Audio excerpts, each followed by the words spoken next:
Fala, meus amores, como é que vocês estão? Mais um episódio aqui do podcast Irmãos Dias. E claro que eu estaria com ele, meu grande amor. André Dias, como é que você está hoje? Muito obrigado pelas apresentações, também gosto muito de você, né? Apesar de ser uma boa puxa-saco. E hoje nós estamos aqui com uma pessoa referência do mercado financeiro, ele que criou uma das maiores empresas no Brasil, aí falando em consultoria financeira, relatórios financeiros, uma baita de uma empresa. E nós vamos entrevistar hoje ele, Felipe Miranda. Muito obrigado pela sua presença, Felipe. E ó, fica atento aí que tem muita dica de mercado aqui, muita ação. Nós vamos extrair tudo que o Felipe sabe aqui pra você hoje, hein? Pô, super prazer estar aqui. Tô esperando chegar essa referência do mercado, né? Enquanto a gente está aqui conversando. Mas é um privilégio para mim estar aqui. Acompanho vocês, esse fenômeno que é a Carol, a trajetória maravilhosa que ela construiu. Então, para mim é um privilégio enorme estar aqui e estar conversando com as pessoas que seguem vocês. Obrigado, Felipe. Você não tem noção, Felipe. Olha só, anotei aqui. Felipe, formado pela USP, mestre em finanças pela GV, é o fundador da Empíricos, estrategista-chefe, quer dizer, você estudou bastante, hein? Como é que você começou nesse mercado financeiro? Conta um pouco pra gente. Putz, a vida é meio esquisita, né? Porque eu comecei muito antes disso até, né? Meu pai era do mercado também, né? E começou, depois de uma trajetória longa, né? Saiu do banco e foi ser trader de casa. Então, eu comecei mesmo seguindo ali meu pai. E a primeira referência que eu tenho do mercado é o dia que meu pai chegou em casa de final de 94 para 95, muito otimista com bolsa, que era o Plano Real. O Brasil teria domado a inflação e iria... E estava super comprado em bolsa, né? Essas coisas que as pessoas falam, alavancado, né? E achando que ia ficar rico com o Plano Real. E aí, de repente, ele estava super bravo, o bolso tinha caído. E, nas palavras dele, os filhos da mãe, um pouquinho mais agressivo do que isso, mas os filhos da mãe do Pactual não estavam entendendo nada do Plano Real, que estavam vendendo. Aquele André Jacurski, que era um dos fundadores do Pactual, né, hoje BTG, estava vendendo tudo de bolsa, que não tinha entendido o Plano Real, e a bolsa estava caindo porque aquele Jacurski não parava de vender. Mas, na verdade, o que o Jacurski estava fazendo, ele estava vendo a crise do México de 95, que meu pai não estava vendo. Então eu me lembro desse primeiro dia que ele fumava um cigarro atrás do outro ali, e aquele foi meu primeiro contato com bolsa, em 94 para 95, e ali eu me interessei por aquilo. O que é aquele André Jacurski que estava vendo que meu pai não estava vendo, né? Então aquela foi a primeira frustração importante, talvez a primeira lição importante sobre bolsa, né? Se você não sabe o que está acontecendo, né? Se você não sabe quem é o pato da mesa, talvez o pato seja você. Então ali, comecei por ali. Na verdade, comecei de uma forma intuitiva, e aprendendo na prática, ali, a partir da observação empírica do comportamento do meu pai. E aí depois eu fui fazer economia, como meu pai era muito intuitivo, né? Eu achava que o pai tinha falhado nos processos das falências patrimoniais dele, que se transformaram depois em questões familiares importantes, por uma deficiência acadêmica. E aí eu fui procurar fazer... Aí falar, então eu vou fazer... Sempre fui um aluno muito dedicado, falei, vou fazer economia na USP.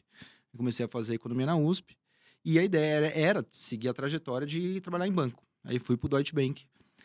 E foi uma tragédia. E aí fui ser sales de derivativos de Global Emerging Markets, né, de mercados emergentes globais. E não sabia absolutamente nada. E foi horrível, né? O Deutsche Bank, numa época que eles eram conhecidos como os cowboys do mercado. Então, eu sou uma pessoa, não parece, mas eu sou uma pessoa sensível.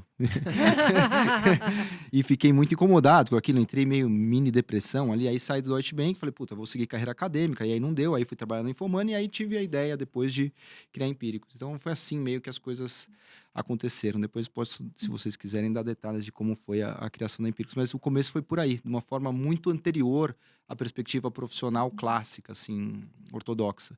Já tinha começado no mercado com 13 para 14 anos, assim, comprando ação. Então, eu nunca... Eu nem vejo o mercado financeiro como uma escolha. Foi uma vocação, um chamamento, uma absorção. Fui capturado por isso e nunca escolhi muito a economia. Eu falo que eu não sou eu não estou um economista, eu sou essa natureza, né? Um pouco daquilo que o Soros fala, né? Do animal of the market. Sempre me considerei um animal do mercado mesmo, porque isso estava na minha natureza. Legal, Felipe. E antes da gente fazer a primeira pergunta, Carol, vamos falar do nosso patrocinador, a corretora que eu invisto, que a Carol investe aqui no Brasil, que é a Toro Investimentos. Então, para você abrir conta, investir com taxa zero em fundos imobiliários, em ações, tem um QR Code aqui pela tela. Tá? Então só posiciona o seu celular, vai direto para o site para você abrir sua conta. E aqui embaixo, também na descrição do vídeo, vamos deixar o link para você abrir sua conta, tá certo? E abriu conta, fez um investimento interessante por lá, você vai ganhar um presente nosso. Não, dois, né, Carol? 2 presentes. Criatura, a gente quer que você comece a investir. Abre a conta, tá aqui. Clica no link, abre a sua conta. Gratuitamente, você vai ganhar 2 planilhas. Uma de organização financeira, para controlar os seus gastos e ganhos. E outra de rebalanceamento de carteira. Modéstia à parte, para mim, é a melhor planilha do mercado. Agora sim, Andrezito, o que você tem de curiosidades aqui pra gente explorar o Felipe? Vamos começar com um assunto que tá sendo muito falado, Felipão. Petrobras. Cara, recentemente a gente tá vendo que manda presidente embora. Acho que é o 4º presidente que nós vamos ter agora em 3 ou 4 anos, se eu não me engano, né? E o que você vê do case Petrobras? É hora de investir ou é hora de, opa, vamos tomar cuidado com tanta interferência que tá acontecendo? Qual é a sua visão? É uma pergunta difícil, né? Porque o investidor ele tem um pouco dessa mania de tratar as coisas de uma perspectiva muito maniqueísta, né? É para ter, não é para ter, então se é para ter tudo ou não é para ter nada. E Petrobras, ela tem bons argumentos para você comprar Petrobras e tem bons argumentos para você não comprar Petrobras. Então, e eu não vou fugir da resposta pragmática, só para dar um contexto. Quais são os bons argumentos para você comprar Petrobras? Hoje, a Petrobras é uma empresa muito melhor do que ela foi historicamente. Ela foi saneada, a companhia. Você tem uma geração de caixa brutal. Você tem um pagamento de dividendo de 30%. O que a gente fala lá, o free cash flow yield, né, que é o quanto de geração de caixa que a empresa vai ter no ano que vem sobre mantidos mais ou menos os preços do petróleo atuais.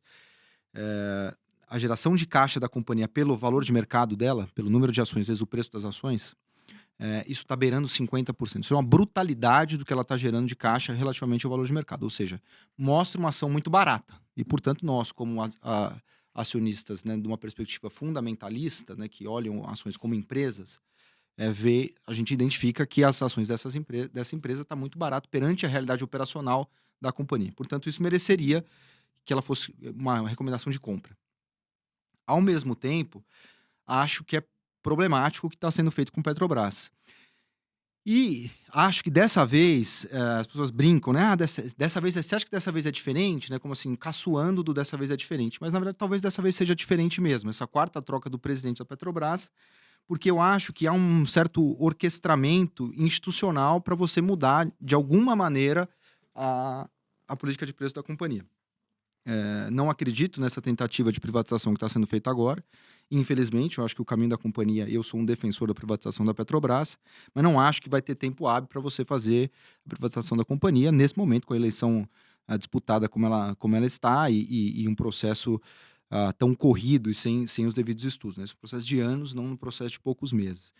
Dito isso, eu acho que assim, você vê o Reino Unido colocando imposto adicional sobre petroleiras. Você vê a perda de popularidade do Joe Biden por conta dos preços do petróleo. Então, é um fenômeno global que vem, os próprios países desenvolvidos, de alguma maneira, começam também a ter interferências nesse aspecto, porque é uma pressão popular muito grande em torno desse ponto específico. Então, eu gosto? Claro que eu não gosto, mas assim, você consegue entender. Né? Quando você vê o ministro Fábio Faria indo à Folha de São Paulo e fala assim, olha, o que impede o crescimento do presidente Bolsonaro é o preço do combustível, nós temos aqui eleito quem é o bode na sala. O bode na sala é a política de preço de combustível. Então, me parece que existe uma probabilidade, e assim, qual é a probabilidade? Ninguém sabe direito, essa é a verdade. A gente não sabe o que está se passando na cabeça do presidente. Ninguém sabe o que está passando na cabeça do Congresso, ninguém sabe para onde vai também o preço do petróleo. Se a guerra acaba, o petróleo cai e resolve o problema também. Então, o que os investidores eles enxergam é uma distribuição de probabilidades que eles também não sabem muito bem como. Não é se vai ter, não vai ter, ninguém sabe. A resposta cravada, né, o futuro, existe uma... A gente quer antecipar o futuro porque tem desejo de controle sobre o futuro, mas não sabe o que vai acontecer. Não é porque você é especialista que você sabe. Então, o que a gente pondera é a distribuição de probabilidade. Acho que tem uma distribuição de probabilidade de haver algum tipo de interferência e acho que o mercado bateria bastante em cima disso. E o outro candidato que se coloca hoje como muito competitivo tem sistematicamente falado que vai mexer também. Então, parece que tem algum risco aí. Diante de tudo isso, o que você faz, então? Né? Dado que é muito barato por um lado, paga um dividendo brutal de 30%, e de outro tem riscos enormes. A gente tem, mas a gente tem abaixo do peso do índice.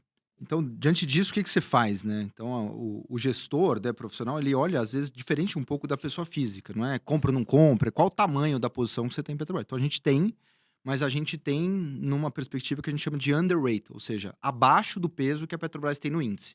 A Petrobras pesa muito no Ibovespa, então, para um gestor, é muito complicado você não ter nada de Petrobras. Porque se o índice vai bem, se Petrobras vai bem, ela puxa muito o Ibovespa para cima e você fica muito para trás. Porque o Ibovespa é uma média e ela pesa uma média ponderada, e a ponderação de Petrobras no índice é grande.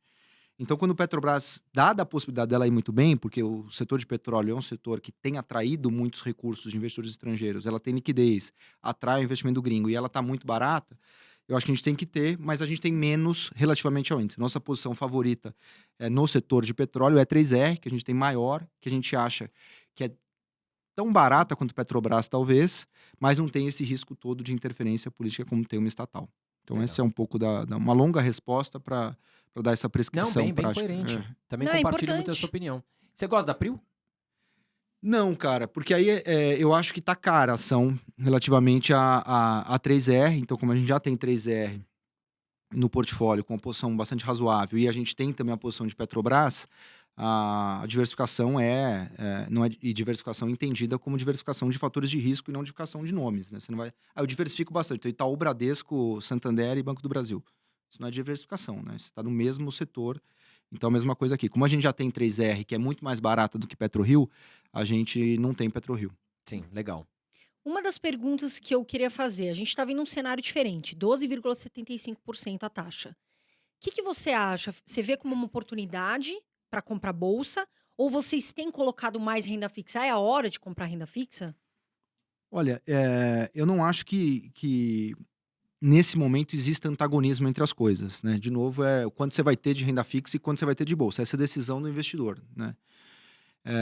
Eu acho que você tem que aproveitar, né? 13, e deve ir para 13,25, 13,5, 13,75, algumas mais agressivas só vai para 14%. Então, assim, sem você sair de casa, com liquidez diária, sem volatilidade, um juro real de 7% ao ano, isso é um lote, né? Você tem que se aproveitar desse cenário. Ao mesmo tempo, a gente também gosta da posição de bolsa. Porque a posição de bolsa hoje é uma posição barata, a bolsa está abaixo da média histórica, cerca de 2 desvios padrão abaixo da média histórica dela em termos de preço sobre lucro da bolsa, que é um indicador clássico de avaliação de empresas, inclusive mais barata do que foi lá na era Dilma. Então, que a gente acha uma recessão muito brutal, que foi na época de 2015. Então, a gente estava com a bolsa brasileira muito barata. Ah, mas a renda fixa está atrativa. Tá bom, então vamos olhar o que a gente chama do prêmio de risco de mercado, que é o excedente de retorno esperado da bolsa sobre a renda fixa. Então, esse cara também está perto das máximas históricas. Você consegue medir isso aqui. Você pega o preço sobre lucro, inverte ele, lucro sobre preço, isso aqui chama earnings yield, e tira o retorno da NTNB de 10 anos. Então, isso aqui é quanto a bolsa te paga em excesso sobre a renda fixa, em termos esperados. E o excesso esperado de retorno da bolsa hoje é muito gordo, mesmo perante a renda fixa. Então, assim, a gente gosta da posição de renda fixa, a gente gosta da posição de bolsa e gosta menos de uma posição de bolsa internacional. Acho que o Brasil está avançado no processo de subida de taxa de juros, enquanto o mundo está num processo de início de aumento de taxa de juros. E a gente acha uma bolsa americana, o S&P a 16 vezes lucro, contra uma média histórica de 13 a 14 vezes, enquanto a gente flerta com a possibilidade real de recessão lá fora. Então, a bolsa americana me parece menos atrativa do que bolsa brasileira. Então, numa alocação clássica do investidor, que ele deveria ter renda fixa brasileira, bolsa brasileira, exposição internacional, a gente estaria menor em bolsas internacionais, ou até zerado nesse momento, para você poder comprar bolsa brasileira e comprar renda fixa brasileira. Acho que eu gosto das duas posições. Eu até ia perguntar, um setor que sofreu muito, varejo. Ainda está sofrendo muito, a gente está vendo Magalu, Via, todas. Desse setor varejo, qual das empresas que você mais gosta? O varejo é muito amplo, né? Então, esse varejo, o e-commerce... Eu falo de varejo total, né? Não varejo só Magalu ou Via. Assim. Desse varejo e-commerce, esse digital, que ficou muito famoso na pandemia, eu acho que ainda não está na hora de comprar. Eu acho que está sofrendo bastante. Acho que todos nós analistas, né, fomos capturados por um viés que nós mesmos sempre identificamos nos outros, né, que é você transbordar para o futuro uma condição circunstancial. Então, a gente estava vendo o consumo bombando de geladeira em e-commerce e a gente lembrou que geladeira você troca uma vez a cada 10 anos. Depois você trocou de geladeira, você não vai trocar de novo. Que era um negócio muito cíclico e que a inflação veio e comeu a renda das pessoas. Essa classe média CDB, assim, BCD, tá com a renda muito comprometida nesse momento. Então, esse consumo cíclico, linha branca, que no fundo pesa muito para Via e pesa muito para Magalu, acho que está num período muito complicado. Acho também que existe um valuation, né, um apressamento dessas coisas que ainda sofre muito com o aumento de taxas de juros. Então, eu estaria fora disso. Por outro lado, eu acho que tem algumas coisas muito baratas já no setor de varejo, principalmente aquele varejo que a gente chama de varejo físico, mas na verdade é um varejo omnichannel hoje em dia, que todo mundo tem que fazer o omnichannel de você ter o digital combinado com o físico. E aí a gente gosta de uma perspectiva entre as ações mais de qualidade, né? Porque você tem duas coisas basicamente. Você vai escolher entre uma empresa que ela é muito boa e todo mundo sabe que ela é muito boa e, portanto, ela não vai estar muito barata na bolsa. Então, assim, a Ferrari é ótima, mas ela é um carro caro, né? Sim. Então, isso seria um carro quality. E você tem o carro que é barato e ele não é tão bom. Mas você quer comprar um Fusquinha por 10 mil, talvez não, mas por 1.000 talvez você top, né? Então, tudo é preço contra valor intrínseco. Essa é a grande brincadeira dessa história. Então, nessa discussão, a gente acha, nos nomes de qualidade, a gente gosta de Arezzo, que tem entregado absurdamente, gosta de Centauro. E a gente gosta, nos nomes mais que a gente chama de velho ou deep value, de coisas que assim não são operações tão boas, mas seria uma empresa nota 5, mas ela está precificada em bolsa como nota 2, para simplificar aqui a história. A gente gosta de Marisa e gosta de Guararapes. Ah, legal, Felipe. Falando sobre IPO agora, Felipe. Vamos falar sobre Nubank. É uma empresa que, assim, conquistou milhares de apaixonados e tal. E quando foi para a bolsa, muitas pessoas ficaram empolgadas, né? Só que a empresa desabou. Recentemente a gente viu uma queda muito grande nas ações após o seu IPO. O que você pensa sobre IPO e o que você pensa do case Nubank? Bom, IPO é sempre mais complexo, né? Não quer dizer, não sou radical a ponto de você falar que não compro nunca, não coloca a mão nessa história. Agora, é muito mais difícil você acertar num IPO e, portanto, isso exige de você muito mais escrutínio, muito mais seletividade ao estar no IPO. E por quê? Né? Tem aquele clássico artigo do Jay Ritter, que é um professor da Universidade da Califórnia, que chama IPO's Performance in the Long Run, que a gente rodou para o caso brasileiro, e a mesma conclusão de que lá fora. Os IPOs, no geral, performam mal no longo prazo. Né? No geral. Não quer dizer que é todo mundo que vai performar mal. E tem uma razão de ser, né? Primeiro que assim, os IPOs, agora, ninguém quer comprar bolsa. Bolsa você compra, surpreendentemente, não é quando o juro tá baixo, é quando o juro tá alto. Por quê? Porque ninguém quer comprar bolsa, então a bolsa tá barata. Então agora é uma hora, é contraintuitivo, né? Você comprar bolsa agora, porque o juro tá 13, por que eu vou comprar bolsa? Porque a bolsa, quando isso mudar, vai subir 50, não vai subir 18. A gente, claro, que não consegue precisar exatamente qual é o momento, a inflexão dessa história. Mas esses são os comportamentos típicos. Então, mas o que acontece nesse momento, com todo mundo interessado em renda fixa e com baixo interesse sobre bolsa, não tem IPO nenhum. Quando que vai ter IPO? Quando tá euforia, quando tá todo mundo querendo, quando o varejo tá comprando, quando tá todo mundo seduzido pelo seu guru favorito nas redes sociais e blá, blá, blá, blá, blá. E aí o que acontece? Todo mundo consegue vender um pedaço daquela empresa caro na bolsa. E o fundador também não é bobo. Ele não vai vender a empresa dele barata. Né? E tem uma outra coisa que é assim, se você me falar... analisa as ações da XP. Pô, a XP tem um histórico que a gente acompanha a XP há 10 anos. Tenho amigo na XP, eu sei o que está acontecendo, eu sei que tem um outro amigo que tem um monte de amigo. Então todo mundo sabe mais ou menos como é que a banda toca ali, né? Você tem um histórico longo de análise. Agora, o espaço laser tá chegando na bolsa e tal, nada contra o espaço laser especificamente, mas assim, puta... Só um exemplo. Muito recente. A gente não sabe né? direito, não é a gente empíricos, assim, vocês, os outros, o analista do Santander, ninguém sabe direito, não tem histórico, não conhece ninguém no espaço laser, quem é esse cara, vai entregar, não vai entregar, como é que é o modelo, isso é cíclico, não é cíclico, resiste à alta de juros, resiste à inflação, é bom ou não é? Então, a gente não sabe, né? Uma empresa que está listada há 20 anos, se acompanha há 20 anos, você sabe como a banda toca, né? Então, a simetria de informação é muito grande. Então, eu acho que tem que ser muito seletivo no IPO. Não quer dizer que você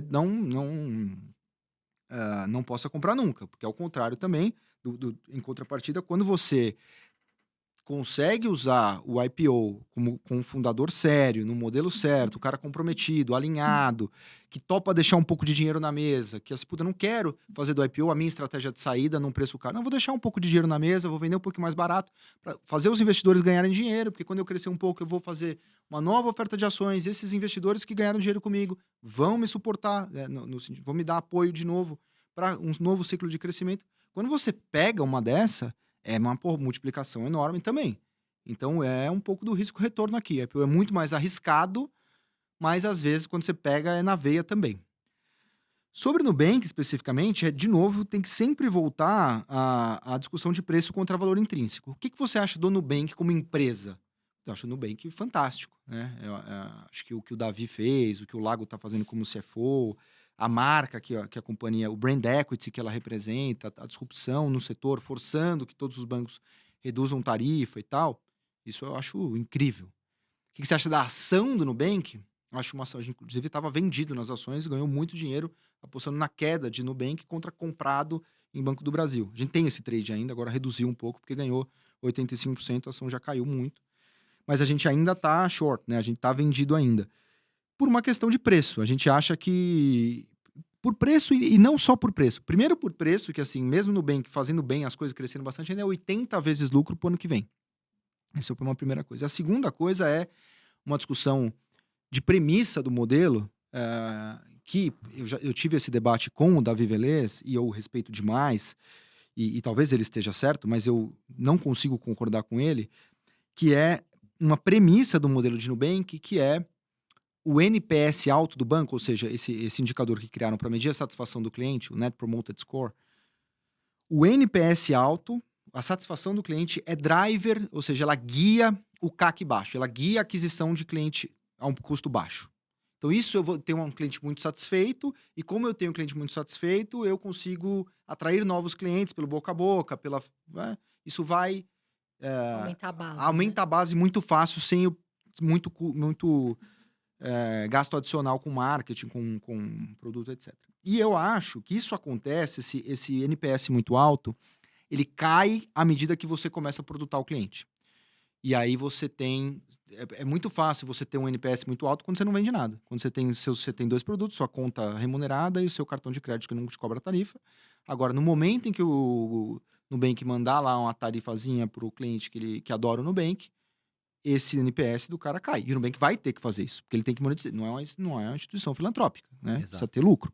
Então, por essas duas coisas, uma questão de valuation e uma questão de eu discordar dessa premissa do modelo, de pessoas que viram muito escravos da narrativa do bem, que é muito pró-cliente. Quando você começa a produtar e a rentabilizar, o castelinho de carta cai.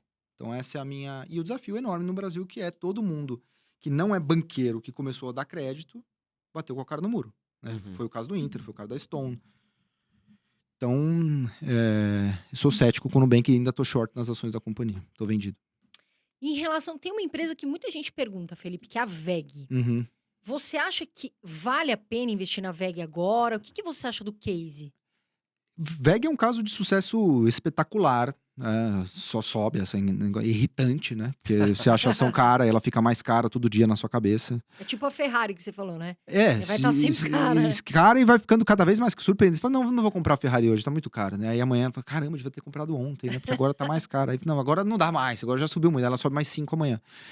Então, eu acho que, assim, numa perspectiva de pessoas que olham com composição de capital, aquele cara que vai crescendo todo ano 10% e tal, eu acho que VEG pode pertencer aos portfólios das pessoas físicas numa perspectiva de longo prazo, aquele caso que vai te dar ali CDI mais alguma coisinha todo ano na média. Então, eu gosto de VEG nessa perspectiva.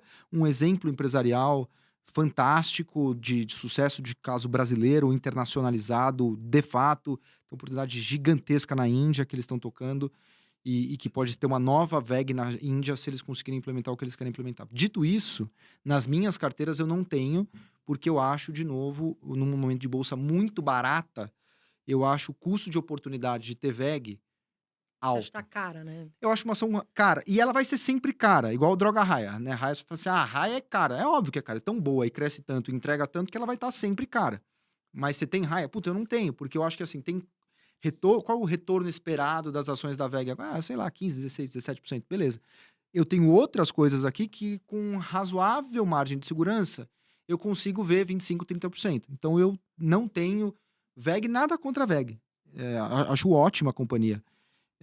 Mas nas minhas carteiras eu tô vendo outras coisas com retorno esperado sob um perfil de risco razoável, com maior retorno esperado. Só uma perspectiva de decisão relativa que eu não tenho VEG. Faz sentido, Felipe. E aproveitando já o gancho, tem 3 casos, assim, 3 cases que você poderia citar, que você vê com boa perspectiva de crescimento aí, não só para 2022, mas para os próximos anos? Tem vários, né? Assim, eu acho que a gente precisava dividir um pouco. Vou dividir como eu tô vendo a carteira, que eu sempre gosto de pensar em composição de portfólio, que eu acho que assim as pessoas também não. Você concentrar demais, o analista não quer. O analista pode estar errado, né? O mundo é uma distribuição de probabilidade. O mundo é agora. Quando eu sair daqui, se alguém mandar uma bomba no outro lugar, já mudou. Se for mais. Se acontece uma guerra, uma outra guerra, né? Muda muito. Muda muito e a gente superestima a nossa capacidade de antecipar o futuro. É do ser humano, porque senão também você fica maluco achando que a cada momento pode acontecer uma surpresa. Então é da natureza humana achar que as coisas vão continuar mais ou menos como estão. E isso é bom que seja assim, senão você enlouquece, né? Sim. Exato. Se ficar pensando só pessimismo toda vez, você e pode acontecer louco, alguma coisa, você não consegue se planejar, Ansioso. a ansiedade, você não sai de casa, você fica quieto em casa, trancado no quarto, porque pode acontecer qualquer coisa. Então, mas a verdade é que pode acontecer qualquer coisa mesmo. Então é sempre muito difícil você antever o futuro. Dito isso, então eu acho que sempre tem que pensar uma diversificação de portfólio. Então, pensando aqui, de um lado, tem esse momento que é o que tem subido na bolsa esse ano, o comportamento do Ibovespa esse ano passa uma má impressão, na verdade uma impressão muito boa sobre o que é a bolsa brasileira. Se você pegar a bolsa, o Ibovespa vai bem no ano. E os fundos de ações, no geral, vão muito mal esse ano. O que está acontecendo? Porque os fundos de ações não sabem? A Dynamo ficou ruim? O Atmos? Não é. É todo mundo muito bom, mas é que o Ibovespa é uma média ponderada com muito banco e commodity e é só isso que sobe. Então é uma falsa impressão. Tanto que o Small, que é um outro índice que não tem muito banco e commodity, cai com um certo vigor no ano. Então, mas pode ser que tô dizendo isso porque assim, eu acho que tem que ter ainda banco e commodity. Então, assim, um nome favorito para mim por conta de preço é Banco do Brasil, que negocia 3,5 vezes lucro, 0,7 vezes o valor patrimonial. E é diferente de Petrobras, eu acho que o risco... eu não vi nenhuma sinalização de controle de spread bancário, de intervenção estatal em banco. Intervenção pública em banco. Diferente de Petrobras, que a gente todo dia ouve no jornal, ou é o Fábio Faria, ou é o Bolsonaro, ou é o Arthur Lira, ou é o Congresso. Afeta diretamente a população no geral, né? E é o assunto do momento, né? Então, em banco, não. Então, não me parece que tem uma ofensiva sobre o Banco do Brasil nesse momento. Então, o Banco do Brasil, a 3,5 vezes lucro no momento de juro alto, que é bom para banco, eu gosto. 3R, que eu já comentei aqui com vocês. Então, é uma ação também muito barata no setor petróleo, está crescendo, tem que crescer 10 vezes a produção, e conforme ela for entregando esse crescimento, as ações tendem a acompanhar. Gosto de um outro nicho aqui, que a gente chama do quality, aquelas ações muito boas, mas elas são razoavelmente bem precificadas, mas que elas vão compondo capital ao longo do tempo. E as minhas duas favoritas são Cosan e BTG, com aqui, né, que as pessoas tenham ciência, né, com o total conflito de interesse, porque hoje sou sócio do banco, mas me tornei sócio do banco pela admiração que tenho pelo banco, mas gosto muito das ações do BTG, recebi parte de pagamento pela venda da Empíricos em ações do BTG e não vendi nenhuma. Então, tenho porque acredito.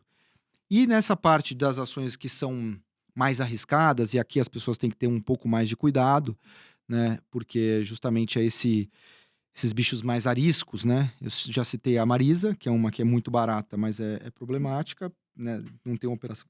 Ela tá com os indicadores, né? Assim, bem complicados ainda, os indicadores fundamentalistas da Marisa. Exatamente. Mas se você pegar o abril e maio, já é muito melhor, e você tá pagando por loja, o EV loja, né? O valor da empresa sobre o número de lojas da Marisa é o menor do setor. Então, assim, tá ruim, mas é muito barato. Então, é uma ação que é, sei lá, nota 4 a empresa, mas a ação está precificada como nota 2. Então, e os controladores estão comprando também. Então, é um sinal importante. E outra que eu acho também que é uma possibilidade real de multiplicação, as ações da Direcional, que é o setor de incorporação que ninguém gosta nesse momento que o juro está alto, isso pega muito em corporação, mas é uma companhia que tem pagado mais de 10% de dividendo, vai apresentar um segundo trimestre fantástico, se beneficia muito fortemente do aumento do subsídio para o Minha Casa Verde e Amarela, que entrou agora sem precisar do conselho curador, então entra já a partir de 1º de junho, e muito redondo, deve ter um trimestre espetacular, com o MRV muito focado na operação americana e a Tenda muito combalida. Então, o Direcional está sozinha e é tocada com maestria pelo Ricardo Gontijo, então é uma ação que eu gosto bastante. Então, assim, você consegue compor. Você tem banco e commodity, você tem o quality, você tem ali 2 bichinhas mais arisca para você correr um pouco mais de risco. Então, saiba dimensionar adequadamente, não é para comprar 30% da sua carteira nisso, mas que você pode ter um pezinho com essa chance de multiplicar seu capital. Legal, Felipe. Eu até queria falar, porque assim, essa ação a gente pergunta para todos estrategistas, analistas, porque todos têm uma opinião muito diferente, que é a Oi. Uhum. A Oi é um case que, na nossa visão, é um case mais arriscado por tudo que Uhum. acontece. Muitas notícias saem, mas a gente quer, né, na prática, ver o que vai acontecer. Uhum. Na sua visão, a Oi, ela é em termos de valuation, ela é uma empresa que tá barata? Vale a pena investir com esse valor? Nesse momento eu não tenho. Não acho que o risco tá compensando o retorno esperado associado. Talvez se as coisas melhorassem um pouco, se o juro fosse outro, talvez. Mas eu acho que também ficou uma discussão muito apaixonada sobre Oi, né? Ou isso aqui Oi é 10, né? Não, Oi não é 10, né? E também não é que Oi não vale nada. Oi tem uma chance. Me dá essa história do preço-alvo. O Rogério Xavier da SPX tem uma frase maravilhosa que é assim, todo mundo fala, mas qual o preço-alvo, né? Assim, para cada cenário tem um preço-alvo. Então me dá o cenário de Oi e eu te cuspo um preço-alvo.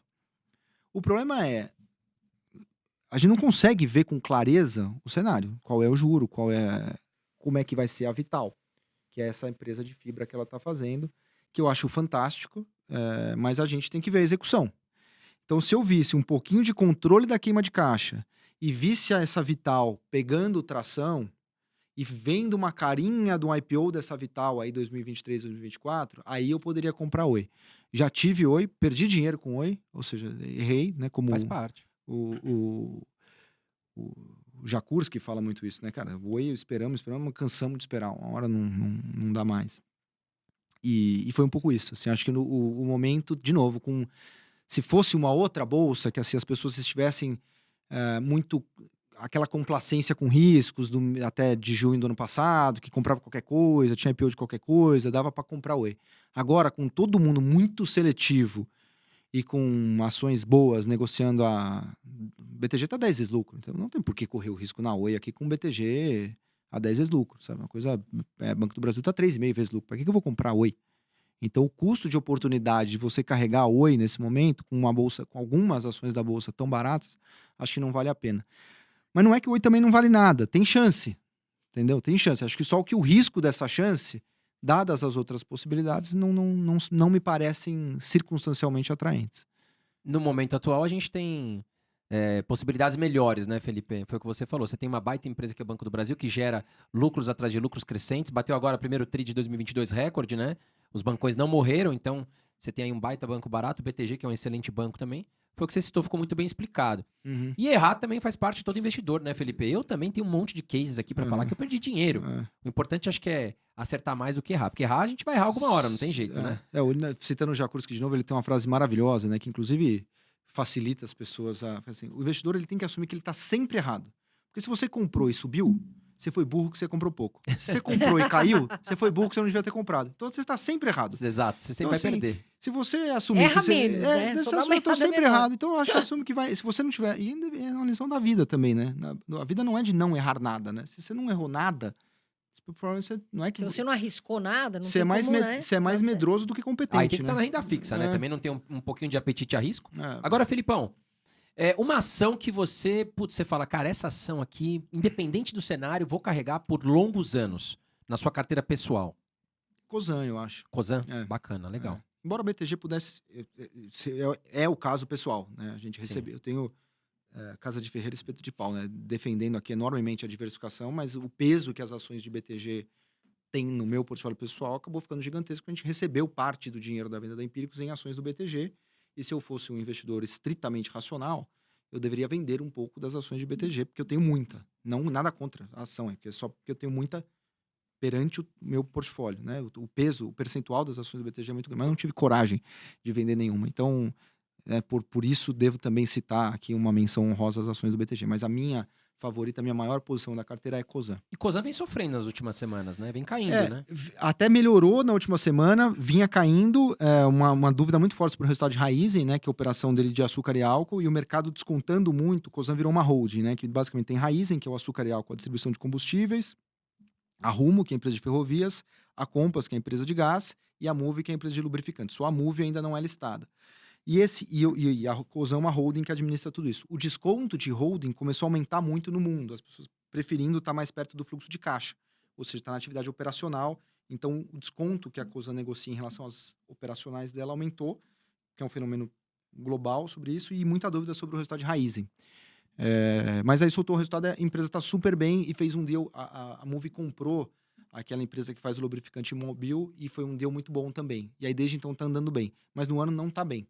A ação tá mérdia, né? Tá Então, barata, você acha? acho barata e muito bem tocada, né? E acho que a Cosan tem essa capacidade, como ela é muito diversificada, né? Então quando você consegue, de alguma maneira, quando a ferrovia não tá bem, o lubrificante tá bem, a distribuição de gás tá Tem bem. receita, né? Tem bastante. Ela tá bem tem uma diversificada, receita né? Bem diversificada e muito bem tocada. Acho que empresas são pessoas, então esse trio que eles compuseram ali com o Rubens Ometo como o visionário, o chairman com a capacidade de visão de longo prazo, acredita muito em empresa de dono, o Marcelo Martins como esse cara que consegue executar com maestria e dar uma disciplina financeira ao Rubens, e o Luiz Henrique, que é uma liderança muito técnica nesse setor de gás e todo esse setor de energia. No Brasil, acho que ele compôs um triângulo ali de uma competência grande, uma química interessante, e o Mussa executando na Raízen muito bem também. Então eu gosto muito de Cosan nessa perspectiva assim, de anos e anos, sabe? Legal. Eu acho que uma das perguntas que mais me fazem atualmente é Vale. Por quê? Cai o minério de ferro. Ah, vou vender. Tem um monte de gente que me liga. Carol, a Vale, nossa, o minério de ferro hoje, inclusive o minério de ferro subiu 2%. Teve a reabertura de Xangai, então o pessoal comenta. Ah, vou comprar a Vale. Aí cai, vou vender. O que você acha, Felipe? A Vale, ela tá cara, tá barata? Ainda vale a pena entrar? A gente acha barato, mas não é simples. Porque, inclusive, tem uma grande discussão assim, quando que você compra ações de commodity, né? O Buffett foi muito, que é o principal, né, investidor de todos os tempos, então, o Buffett tinha muita resistência à ação de commodity, porque como é que você avalia, né, uma empresa? Você sempre tenta ver o valor, né, esse valor, preço contra valor intrínseco, né, preço contra a capacidade daquela companhia gerar caixa ao longo do tempo. Então, quando você não consegue identificar com precisão qual é o valor intrínseco de uma empresa, você diminui a sua convicção e você evita comprar. E commodity, esse é o problema. Qual é o preço do petróleo? Ninguém sabe. Então, você está olhando... Por que é problemático? Você olha uma ação e está barata, o preço sobre lucro de Petrobras agora é 4 vezes. Beleza, só que se o petróleo está $120 por barril. Se a guerra acaba, a economia entra em recessão, esse petróleo vai para $60 o barril. Estou exagerando, só para provar o ponto. Então, aquele 4 vezes lucro, se a receita da Petrobras cai pela metade, que o petróleo caiu pela metade, que é o que ela vende, só para simplificando aqui a coisa, né? Você cai a receita pela metade, da noite para o dia, aquele preço sobre lucro que era 4, a receita dela caiu pela metade, mas os custos estão mais ou menos dados, né? A despesa está mais ou menos dada. Então o lucro cai mais do que pela metade. Aquele 4 vezes lucro, de repente vira 12 vezes lucro. Ela parecia barata, ela ficou cara.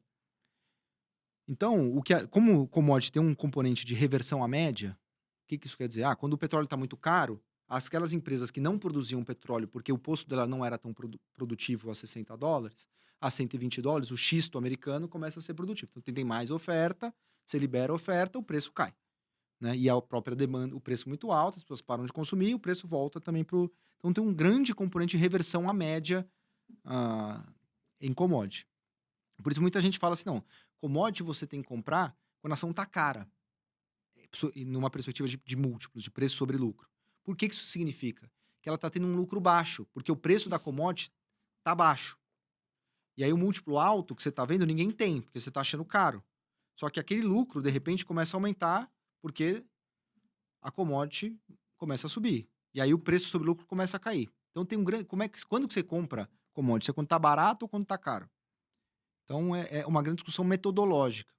Dito tudo isso, eu acho que Vale tá bem barato, porque ela aguenta desaforo, né? O minério de ferro, ela é basicamente um oligopólio entre a Vale, a BHP e a Rio Tinto, em menor instância a Fortescue. Então você consegue de alguma maneira controlar o preço. Não acho que seja coincidência que a Vale tem sistematicamente frustrado em termos de volume de produção, que é um controle do nível de oferta para você não ter o preço caindo. E parece ainda gargalos de infraestrutura importante em toda a cadeia de suprimento. Então, parece que é um minério ainda razoavelmente caro. A China reabrindo deve voltar a consumir minério também. E a Vale tem duas coisas que o Buffett, por exemplo, defendia, que vale também para a Suzano, que é quando você vai comprar commodity, compre o cara que é o menor custo de produção e compre o cara desalavancado. A Vale é desalavancada e ela é o menor custo de produção.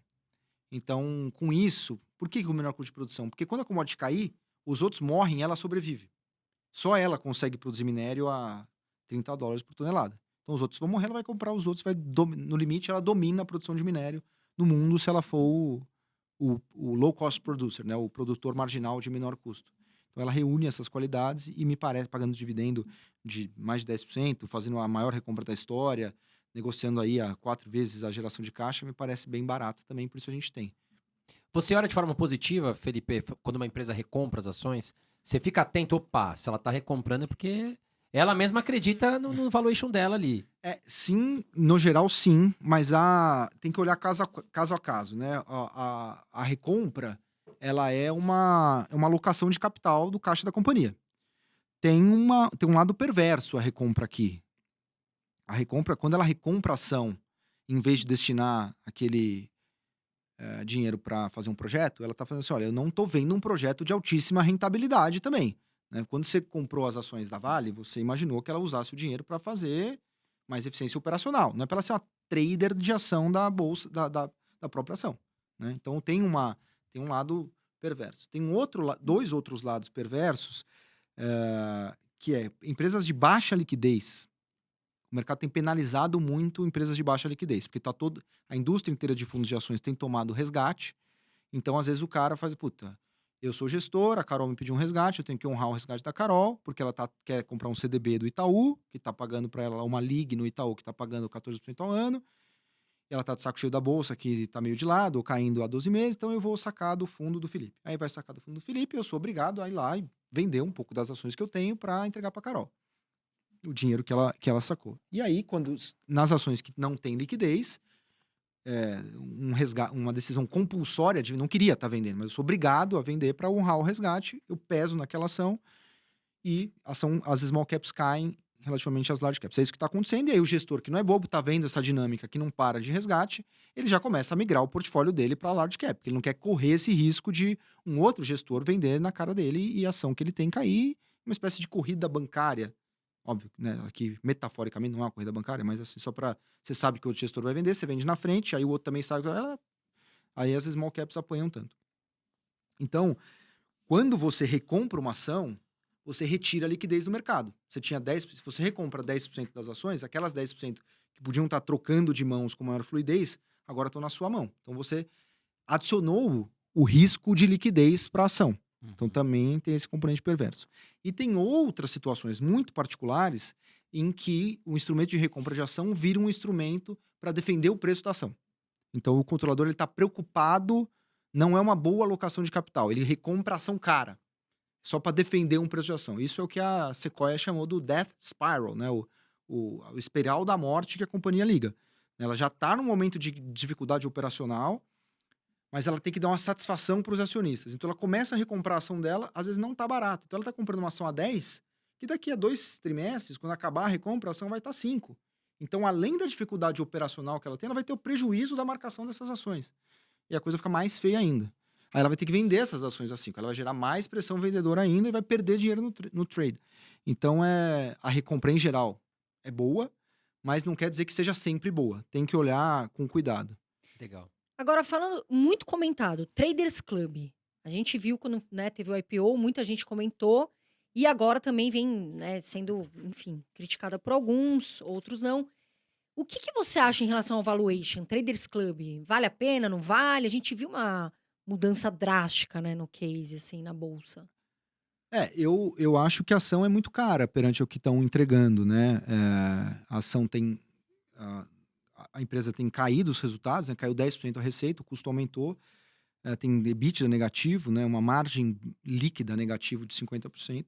Então, eu acho a ação extremamente cara. E, assim, e essa não é difícil, sinceramente. Assim, essa é uma bem fácil de você ver.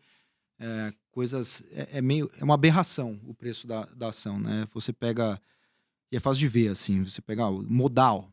O Modal fez uma receita trimestral de 222 milhões de reais. Receita trimestral, 222 milhões. Vale na bolsa 1,9 bilhão. Traders Club fez uma receita de 25 milhões de reais. Ou seja, quase um décimo do Modal. Vale na bolsa 1,9 bilhão de reais. Então ela vale o mesmo do que o Modal. E Modal fatura 10 vezes mais. Então, assim, é muito caro. Né? Tá absolutamente fora de qualquer realidade. Então, por isso, eu não acho que deva se comprar ações. Como é que tá o valor sinceramente, eu não conferi, não entrei no IPO, também não vi. Como é que tá a questão da Traders Club, a ação? Bem, Eu acho que foi o que o Felipe despencou? O que falou. aconteceu? É um recente IPO, né, Felipe? E aí aquele negócio, o controlador ele sempre vai querer vender por um preço que ele acha que vale, mas talvez para o mercado não vale, pelo menos para as pessoas que têm mais experiência e que sabem fazer análise. O que o Felipe colocou é muito justificável, né? Você vai comparar dois players, você vê que um fatura 10 vezes mais e valem o mesmo preço, não faz sentido. Então essa questão faz E aí você fala total assim, sentido. mas então o Traders Club está crescendo muito, ele vai passar o Modal lá na frente, né? Porque às vezes um case que é menor hoje não é o caso, ele está ao contrário. O Modal está crescendo e ele está decrescendo. Uhum. Então é por isso que a gente acha que o valuation está muito fora do lugar, né? Faz E sentido. esse é fácil de ver, na verdade. Felipão, questão de inflação. A gente está hoje batendo aí, sei lá, 12% de inflação aqui no Brasil. Muitos seguidores nossos aqui perguntam, mas e agora, o que eu faço? Como é que eu faço para me proteger da inflação? Qual uma estratégia que o investidor ele pode fazer para se proteger dessa questão da inflação? Tanto em renda fixa ou até falando em renda variável. É um momento clássico de perseguição de ativos reais, né? Que são protegidos da inflação.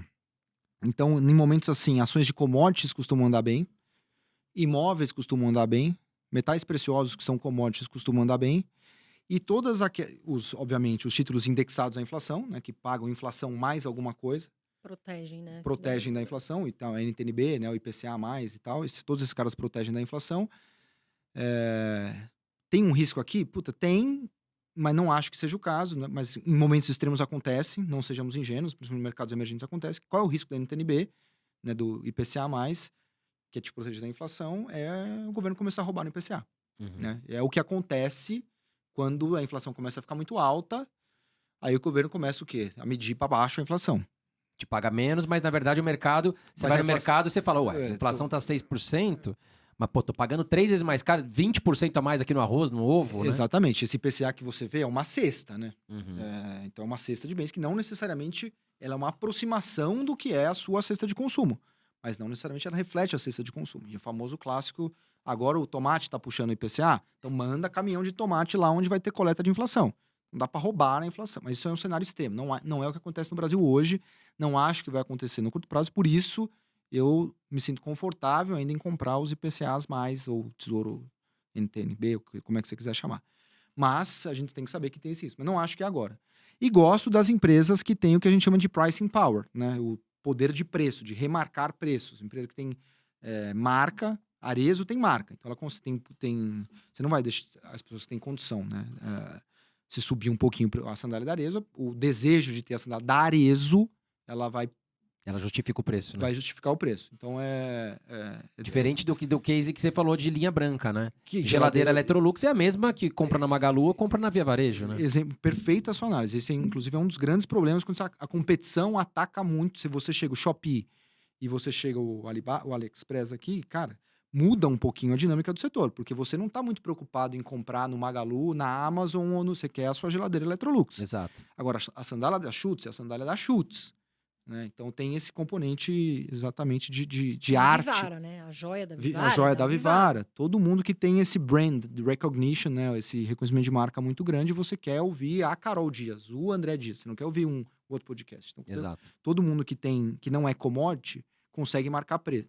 Não no sentido de commodity, que também é bom para proteger da inflação, mas aqui que não é o mesmo, padronizado, né? Quando você consegue ter diferenciação de produto, esses caras eu acho que andam bem, porque ações são empresas, né? Então, você compra uma ação, você está comprando um pedaço de empresa, você tá comprando uma mesa, uma cadeira, o ativo que ela tem, tudo isso é ativo real. Então, também gosto de ações com poder de marcar preço como elementos que te protegem da inflação. E evitar tudo que é retorno pré-fixado nominal. Porque a inflação, né, pode subir e corroer. 13 é legal? Pô, 13 é legal. Mas se a inflação, de repente, for 13, você ganhou 0. Exato. Então, Ou até, se for 15, você perdeu. Né? perdeu, exatamente. E nesse momento, falando também de proteção, oportunidade, que setores que você vê que são oportunidades na bolsa? Ou ações que você fala assim, não, essas aqui, esse setor e essas ações são oportunidades. Então, cara, eu gosto de pensar assim, porque se você tem ótimos argumentos para falar assim, vai continuar subindo banco e commodity, porque o juro vai continuar subindo e a commodity vai continuar apertada, então tem que comprar isso. É o cenário do ano até agora. É válido isso. É quase irrefutável. Mas, por exemplo, banco, você ainda acha que vale a pena? Tirando. Porque tem muita gente que fala assim: eu não vou comprar banco porque eu acho que o banco não vai valorizar mais 20%, enfim. A pessoa acaba comprando por dividendos, enfim. Vale a pena? Você acha que ainda estão todos tão baratos? Não, todos não. A gente gosta de Banco do Brasil. Nos bancões, a gente gosta de Banco do Brasil e Itaú. Mas também é por isso. Assim, a gente tá underrated em bancos também. Bancos pesam 25% do índice. A gente tem 10% nesses dois. Então, a gente gosta de banco, mas Não é aquela ação que vai disparar, né? não é. Provavelmente, assim, o Itaú não vai multiplicar por 3. Senão Sim. vai ser o PIB brasileiro, é o Itaú. Comprou carteira, pro cara que pensa ali no que você falou, 15, 20%. Tá ok, né? Tá pra ok, acompanhar. e é um cenário que, primeiro, os bancos estão reagindo. Assim, antes, assim, era o dinheiro vazando para XP e para o BTG todo dia. Agora você tem as ligas, o investidor, pessoa física, só quer renda fixa nesse momento, nem acho que é o que ele deveria fazer, mas é o que ele está fazendo, ele só quer renda fixa. E hoje o melhor produto de renda fixa são as ligas, que só tem no bancão. Então, assim, o banco está protegido, assim, um pouco mais protegido do que ele estava antes. Ele está reagindo. Você vê o que o Itaú está fazendo com o ION, você vê o que ele está fazendo ali na Faria Lima com aquele novo escritório dele. Então, assim, o banco também demorou, mas ele foi até ingenuidade, assim, dos players do Financial Deepening, né, desses players. Não, a gente vai atacar os bancos, eles vão ficar parados. Não vão fazer nada. Cara, o Itaú Eles são muito inteligentes, é né? uma marca forte. No mínimo, os banqueiros são inteligentes. Tem dinheiro, tem capilaridade. Puta. Tem patrimônio para dar crédito, né? Que, por exemplo, o Banco Inter não tem. Não o tem Setúbal não vai ficar expertise. dormindo, né? Exatamente. Então os bancos reagem também. E um cenário que, assim, também não é fácil, né? O cenário da economia global, com inflação, com a economia não está crescendo tanto, o Brasil vai crescer mais esse ano. O primeiro semestre está muito bom. Hoje saiu o dado, né, de superávit primário acima das expectativas. Excelente notícia. Agora, como é que vai ser o segundo semestre com a Selic a 13,25? A gente precisa, não é só... A gente precisa provocar uma desaceleração. Como é que você combate a inflação? Você joga o juro alto, as pessoas são mandadas embora, cai o consumo, isso controla a inflação. É o ciclo econômico clássico. É o que vai acontecer no Brasil, é o que vai acontecer nos Estados Unidos. Os bancos centrais querem promover uma desaceleração.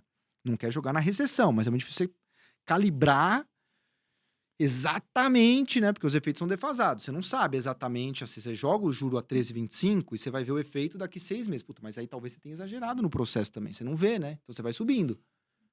Então é um negócio complexo. Dito isso, assim, dada essa, a gente tem uma eleição super competitiva, a gente tem um juro muito alto, a gente tem inflação, a gente tem uma economia que vai crescer, mas não vai ser uma explosão aqui nem no mundo. Então não é um cenário que dá para brincar muito. Dito isso, o banco é defensivo, o banco anda bem, com juro alto, né? perene, tem marca. Parou esse sangramento. Então, assim, antes você saía do Itaú para comprar um produto lá que é o agente autônomo da XP, e agora, para comprar CDB, eu comprei o Itaú. Exato. Então, não... E outra coisa que acho que travou, eu tenho uma teoria meio conspiratória, Felipe, eu queria saber a sua opinião. Que eu acho que, assim, muita gente sai comemorando a questão da vinda do Pix. Agora os bancões se ferraram, agora também não vou mais pagar tarifa e tal. Mas você não acha que o Pix veio para frear o crescimento dos bancos digitais? Os bancos, na verdade, acabaram sendo privilegiados com o Pix. Porque assim, tudo bem, tem a receita lá, os bancos tinham a receita de tarifa. Eles já estavam vendo que essa receita ia cair. Porque os bancos digitais estavam aumentando muito a base. E o cara, mesmo que tinha conta no Itaú, ele abria conta no Nubank para não ter que pagar tarifa. Ele fazia as transações dele pelo Nubank, evitando tarifa. Veio o Pix, o cara pensa, não vou mais abrir conta lá no Nubank, fico aqui no Itaú, faço o Pix e pronto. Olha, pode ter sido até uma consequência, mas acho que foi uma consequência indesejada. Eu acho que o Roberto Campos Neto fez um trabalho espetacular de Open Banking, o Pix é uma baita revolução e você levou, cara, assim, pô, hoje o Flanelinha você consegue Sim. mandar um Pix pra ele. Não tenho trocado, não, mas você pode mandar pro Pix aqui, então Até na rua pedindo, né, gente? pedinte, O então, pessoal pô, tem- eu vejo assim, a família da minha mãe é do interior de Minas, então assim, você vê a financiarização chegando num nível. Então, o Roberto Campos Neto, assim, o que eu acho dele como alguém que combateu a inflação? Puta, acho que esse banqueiro central que não foi tão bom em combater a inflação. Cometeu erros importantes, o Forward Guidance, ter mantido jogado o juro lá a 2 e ter demorado para subir. Aqui eu acho que ele errou a mão. Nessa outra parte de abrir o sistema financeiro, Open Banking, Pix, revolução bancária, eu acho que ele fez um trabalho espetacular e vai ser julgado pela história como um dos grandes banqueiros centrais nesse aspecto regulatório e abertura desse oligopólio bancário. Teve essa consequência? Talvez tenha tido, mas que foi pro bem também, né? Pelo menos o cara, Sim. putz, antes eu pagava aqui uma TED de R$10, agora eu não pago mais, né? São várias opções que a gente tem na mesa, né? Exatamente. Quanto mais concorrência, melhor pra gente, Melhor, né? melhor. Agora, mudando de assunto, em relação... Porque, assim, a taxa Selic sobe, muita gente quer sair, fica um gira-gira de carteira. Sai, vai de fundos imobiliários, vou vender tudo. Uhum. Indo para assunto fundos imobiliários. Você acha que se tornou menos atrativo para os investidores agora? Você acha que tem... Ou não? Você acha que tem várias oportunidades, fundos imobiliários que estão muito descontados? São as duas coisas, né? A concorrência é Não, muito porque grande. eu tô vendo muita gente falar assim, vou vender todos os meus fundos imobiliários. Não quero mais. Esse é um dos grandes riscos das pessoas abandonarem as posições de risco que elas têm agora, essas coisas que sofreram. Por uma questão algébrica, assim, se você tem uma posição grande em bolsa e ela cai, aí você resolve vender, esse negócio sobe depois, você caiu grande, você caiu com 40%. Você tinha 40% da sua carteira em bolsa, caiu para 20%. Aí você resolve, não, vou vender. Vou ficar com 5% em bolsa só. Aí esse cara que caiu 50, e agora ele sobe 100, ou seja, ele volta para o mesmo patamar. De 10 ele veio para 5, de 5 ele veio para 10. Só que agora você tem só 5%. Você ficou com 10%. A bolsa voltou para o mesmo lugar e você perdeu 30%. Você tinha 40 e você morreu com 10. Então é o que a gente chama do overtrading, que é o problema de você cai grande e você sobe pequeno. Uhum. Você volta pra cá. Então aí você não pega nunca mais. Aí depois que voltou, você fala, agora eu vou comprar bolsa. Nossa, mas eu vendi bolsa a 110 mil pontos. Vou É o comprar. famoso desespero, né? O pessoal fica... Corrida atrás do rabo. Falta de estratégia, É né, a corrida Felipe? corrida atrás do rabo. Você faz o oposto do que a regra elementar de Aí finanças. você vai sempre comprar na alta e vender na baixa. Exatamente. E vai seguir esse ciclo. Infelizmente é o que a gente Por isso que a vê, gente né? sempre fala aqui, você tem que ter uma estratégia definida. A gente gosta muito da estratégia de rebalanceamento de carteira. Uhum. Defina percentuais para cada classe de ativos, fundos imobiliários, ações, e dentro desses blocos, digamos assim, você vai ainda diversificar ali dentro, né? Você vai ter fundo de tijolo de shopping, fundo de tijolo de lajes, aí em ações você vai ter banco, você vai ter elétrica, você vai ter saneamento, e aí você coloca um percentual para cada ativo, e aí caiu aquele ativo, pô, você pode ir lá comprar um pouquinho. Agora, agir no desespero, você sempre vai corrida fazer atrás do negócio, rabo. né, Esse Felipe? gira-gira é inacreditável. A gente fala muito disso, porque tem um amigo meu que ele falou assim pra mim semana passada: eu vou sair da bolsa, eu vou vender todos os meus fundos imobiliários. Eu falei, calma, respira. Às vezes a melhor palavra é calma. Não faça nada. Dá uma respirada, porque fica todo mundo desesperado olhando o celular. Ai, agora o que eu faço? Um dia ou outro, e aí erra mesmo.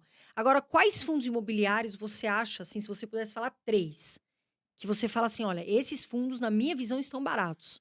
Olha, eu acho que aqui o mais importante, eu acho que no geral a classe tá barata, sabe? Eu acho que assim, negociando a 80% do valor patrimonial, mais importante do que os nomes em si, eu acho que é isso que o André falou, sabe? Eu comparei um de shopping, um de balcão, um de laje e um de 4, né? E um de crédito, né?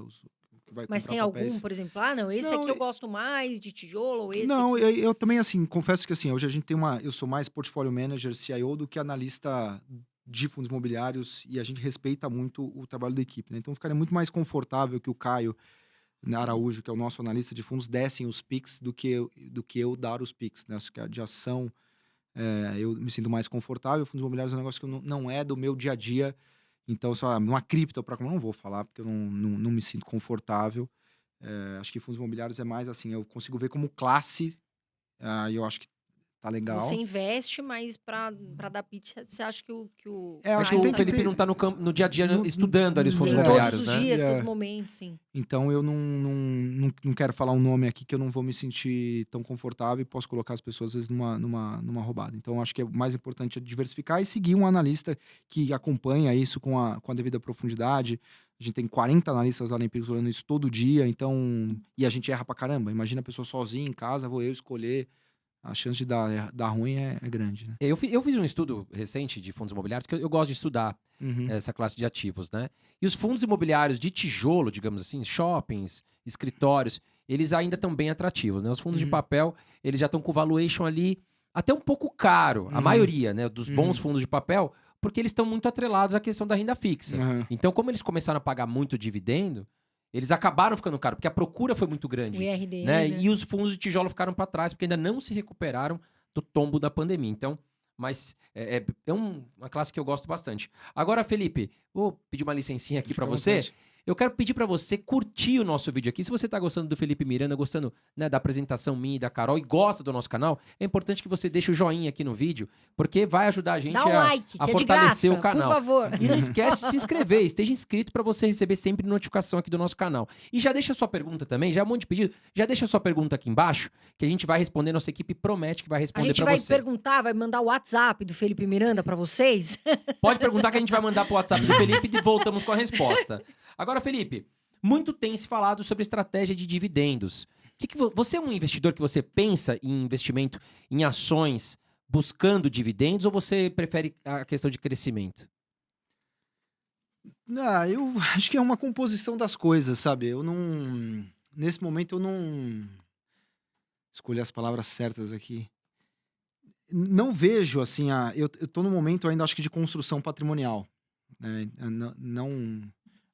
Claro que sempre quanto mais renda, melhor, né? Mas não consigo fechar as minhas contas sem precisar da renda financeira, estritamente, né? Então eu tenho me permitido, a minha renda do trabalho paga as minhas contas e o meu capital é alocado para crescimento patrimonial. Mas essa é uma decisão de foro íntimo.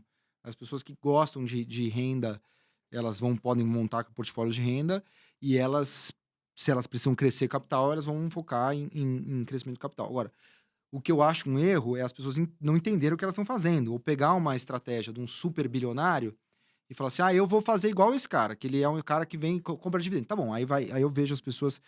Eu, sinceramente, assim, fico até constrangido, assim, hoje pingou aqui, aí você olha, né, a mensagem de texto no celular, hoje pingou 14 centavos aqui de dividendo. Cara, não vai mudar nada para você, assim, não vai mudar. O que você tem que fazer, assim, aumentar a sua fonte de renda, conseguir investir mais e crescer o seu patrimônio. Trabalha, ganha mais, investe constante. A gente sempre fala isso. As pessoas pegam uma estratégia de uma outra pessoa, com outro perfil, com outra idade, com outro patrimônio, com outra visão de mundo, e querem replicar para a sua realidade, que é completamente diferente da outra realidade. Então, acho que esse é um primeiro erro. E o segundo erro é você querer fazer as duas coisas assim, meio de forma atabalhoada, né? Não, mas eu quero ter renda e eu quero crescer. Cara, o dividendo, ele é uma parte do lucro. Se ele está te distribuindo esse dividendo, ele não está investindo para crescer. Não dá para crescer e pagar muito dividendo ao mesmo tempo. O dinheiro é um só, né? O cobertor é curto. Você vai pagar dividendo, você não está investindo na empresa. Você não está investindo na empresa, como é que a empresa vai crescer e a ação vai acompanhar aquele crescimento? Então, acho que os dois erros aqui são nesse sentido. Assim, a renda é muito legal, mas, honestamente, você focar numa estratégia de renda, se o seu patrimônio é muito baixo, eu acho que não faz muito sentido. Não vai fazer... nossa, fiz aqui a melhor carteira de dividendos do mundo, ganha um hot dog no final do ano. Puta, não valeu a pena para você? Pro cara que tá começando, não faz muito sentido mesmo, né? Porque ele já vai... eu vou arriscar um pouco do meu patrimônio. E aí você vai ver no final do ano, te deu, sei lá, 8% de dividendos. Numa dessas, você tava muito mais tranquilo na renda fixa, né? Exatamente. Nos dias de hoje, nem se fala, então, né? Mas olha, pessoal, não é que a gente tá falando pra vocês não investirem, viu? Porque às vezes eu vejo gente falar assim, não vou investir em tal empresa porque ela paga 0,02. Mas calma, começa devagar, começa ali com seus 50, 100, 200 reais, porque o importante é você criar disciplina, é você praticar, é você conhecer e você investir no futuro. Então, o que a gente tá falando aqui não é pra você não investir, Não, ficar... o Felipe quer dizer assim, Não, o cara vai assim, investir, porque às vezes a pessoa ele fala investe isso. em empresas de crescimento. Se ele tem Sim. 100 reais, é melhor ele investir talvez numa empresa que vai ter 50% de de valorização Sim. no curto prazo do que uma que vai te pagar 8% Não, de é porque dividendo. eu já ouvi gente falar assim: a empresa paga 0,02 de dividendo, pra que eu vou investir na bolsa? Eu vou gastar no bar. Não faça isso, é pra você investir sim, viu? Em empresas, independente disso, é pra você 50, 10 reais, enfim, 100, coloca na bolsa, faça isso, por favor, amores. Empresas de tecnologia sofreram muito, principalmente lá fora. Por que esse setor sofreu tanto? E você acha que vale a pena agora investir em quais dessas empresas? Separando, então, por que sofreu muito, né? Primeiro que houve um excesso de sobreapressamento em cima dessas ações, né? De novo, a gente colocou aquela circunstância de muito crescimento delas, muito de tecnologia ligada à pandemia, então o Zoom, de repente, vai revolucionar o mundo e as ações sobem horrores, a Magazine agora é o e-commerce, só isso, então vamos comprar essa história e tal, e aí a gente meio voltou meio para a realidade aqui, né? Depois que passou a pandemia, você volta, né? Tal, volta a sair de casa, volta a ir no shopping, não precisa ser tanto e-commerce e tal, volta aquele A trend rotina, né? secular de aumento de penetração do digital, mas esse negócio explodiu para cima, agora ele tá voltando para a linha dele, que é ascendente, mas é uma ascendência com uma inclinação menor do que foi na pandemia. Então, primeira coisa. A segunda coisa é o aumento de taxa de juro. O aumento de taxa de juro, esses nomes de tecnologia tem um duplo efeito aqui, por isso que ele é perverso, né? O fluxo de caixa de uma empresa de tecnologia, normalmente uma empresa de tecnologia é uma empresa ligada a muito crescimento. Ou seja, ela hoje ela é pequena, ou ela é grande, mas ela vai crescer muito e o grande fluxo de caixa dela tá lá na frente. Então o Nubank, hoje ele não dá muito lucro, mas daqui 10 anos ele vai dar muito lucro. Então a gente pode antecipar esse lucro do Nubank hoje. Tudo bem, a gente antecipar esse lucro hoje, esse lucro que aconteceria daqui 10 anos, quando o juro global era zero, o dinheiro de hoje, ou daqui 10 anos, a juro zero, é o mesmo dinheiro. Você traz o de lá para cá, sem problema nenhum. De repente, esse taxa de juro que era zero, que aqui era 2, agora é 13,5, indo para 13,5. Então, putz, a 13,5, um juro lá de 10 anos, um lucro lá 10 anos na frente, na hora que você traz esse lucro hoje, ele vale muito menos. Então, é um aumento das taxas de desconto de lucros que estavam muito lá na frente, pegou muito o setor.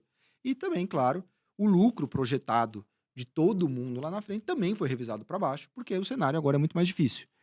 E toda essa sobrealocação de capital que chegou no mundo, quando deu esse primeiro barro lá fora nessas ações de tecnologia, se um marciano chegasse na Terra em dezembro do ano passado, que ele olhar para a Terra e falar assim, o que aconteceu nos últimos 10 anos? Só subiu o Bitcoin, só subiu o Tesla?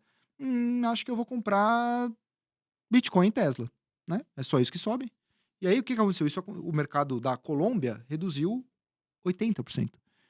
Aí, de repente, o Fed começa a subir taxa de juros e essa sobrealocação de capital que havia no Bitcoin, na Tesla e todas essas coisas, você então, talvez a Colômbia, que caiu 80%, não fosse tão ruim assim. Vamos dar uma olhada na Colômbia, né? Porque agora não precisa olhar só Tesla e Bitcoin. Aí o dinheiro começa a refluir de novo para onde ele deveria estar na média.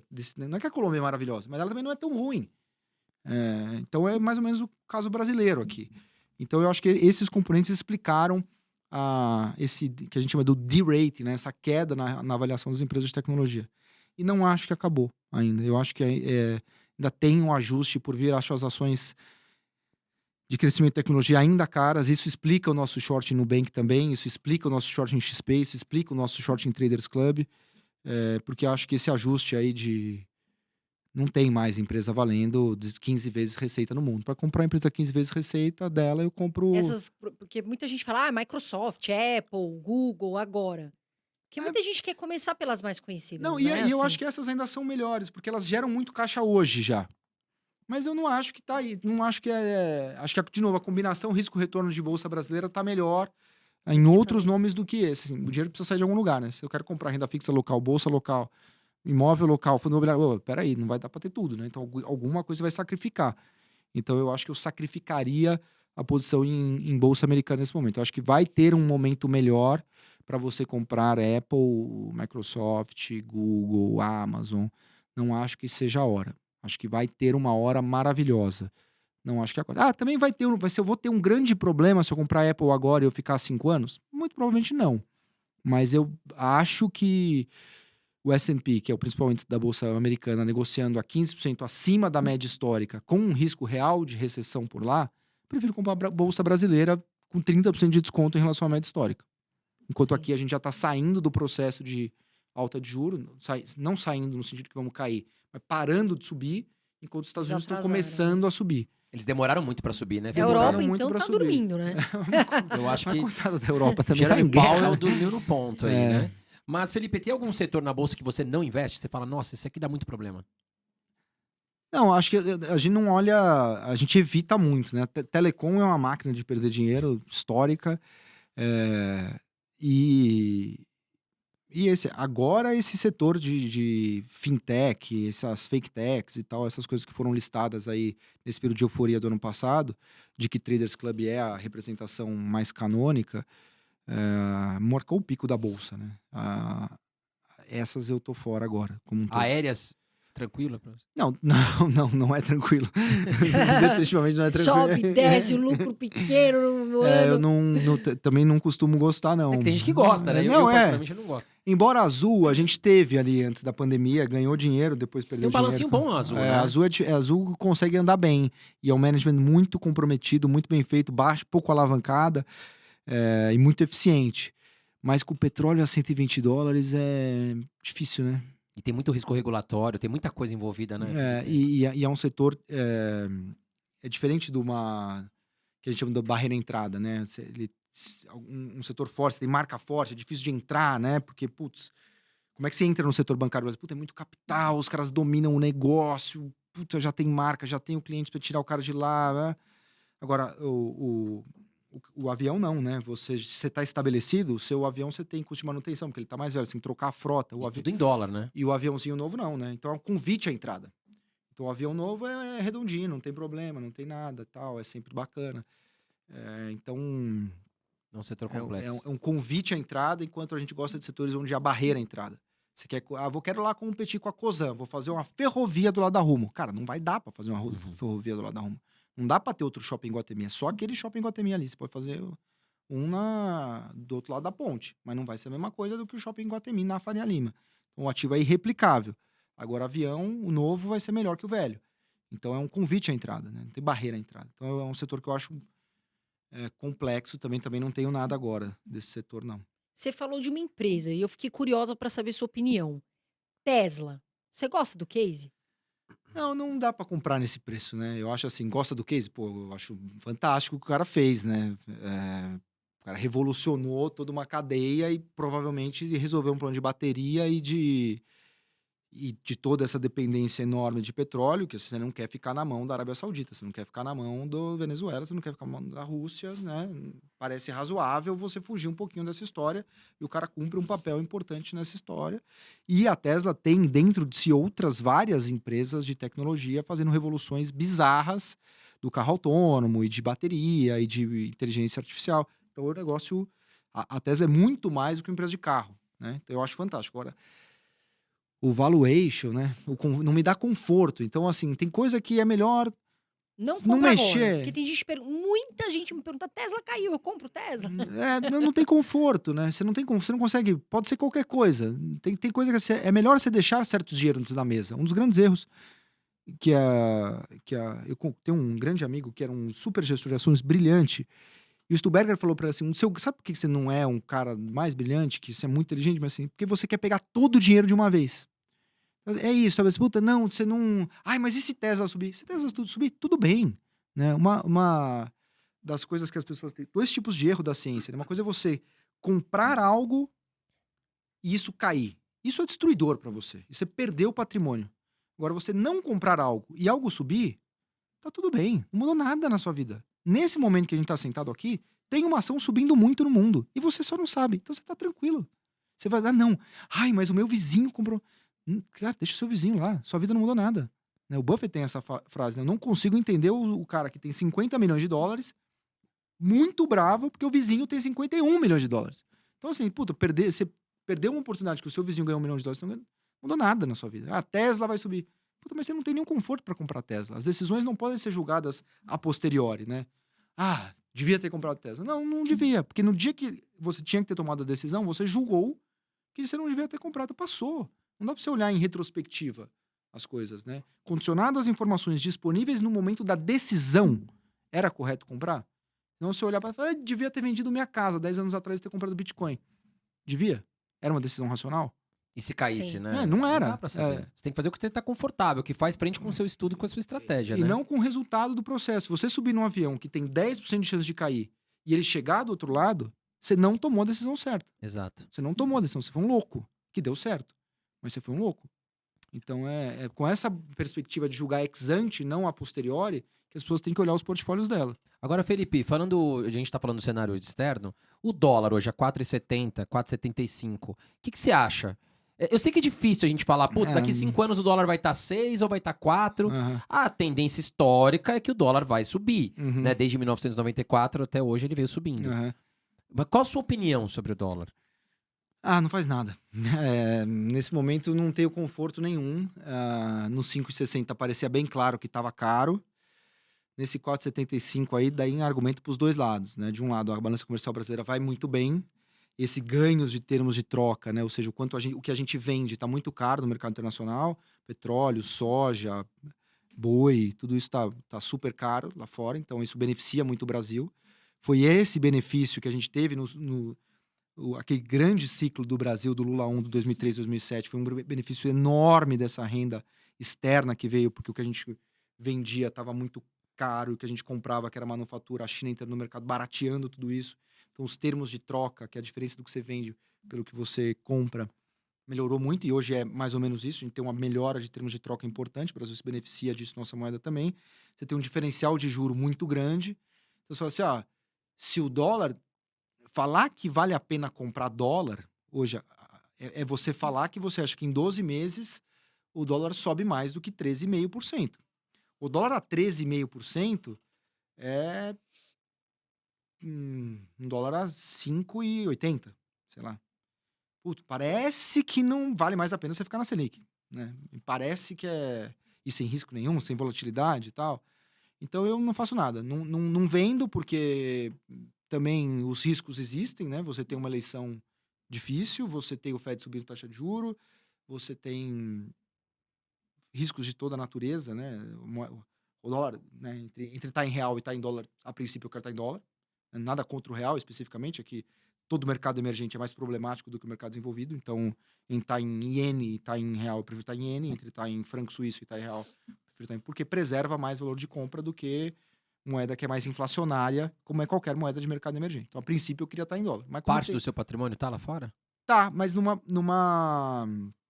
hoje menos do que eu teria alocação neutra, né? Eu tenho bem pouquinho lá fora hoje por essas coisas que eu falei. Acho que o Brasil hoje é uma oportunidade melhor do que é lá fora. Uhum. Então não tenho muita convicção. Tá em cima do muro.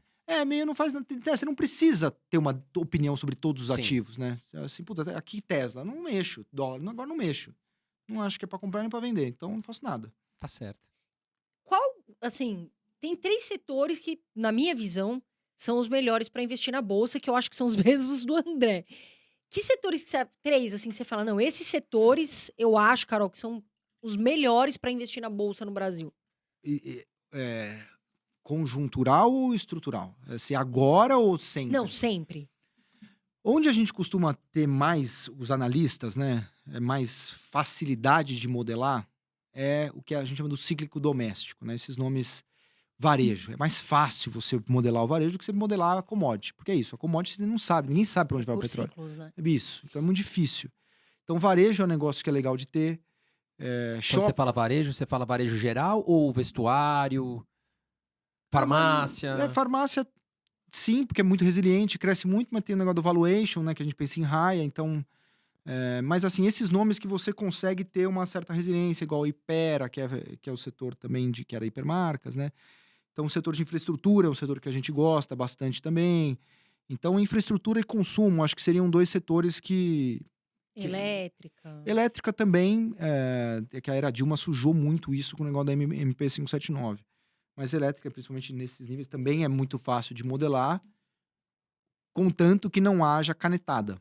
Uhum. Só que no Brasil esse contanto É delicado. é uma restrição severa.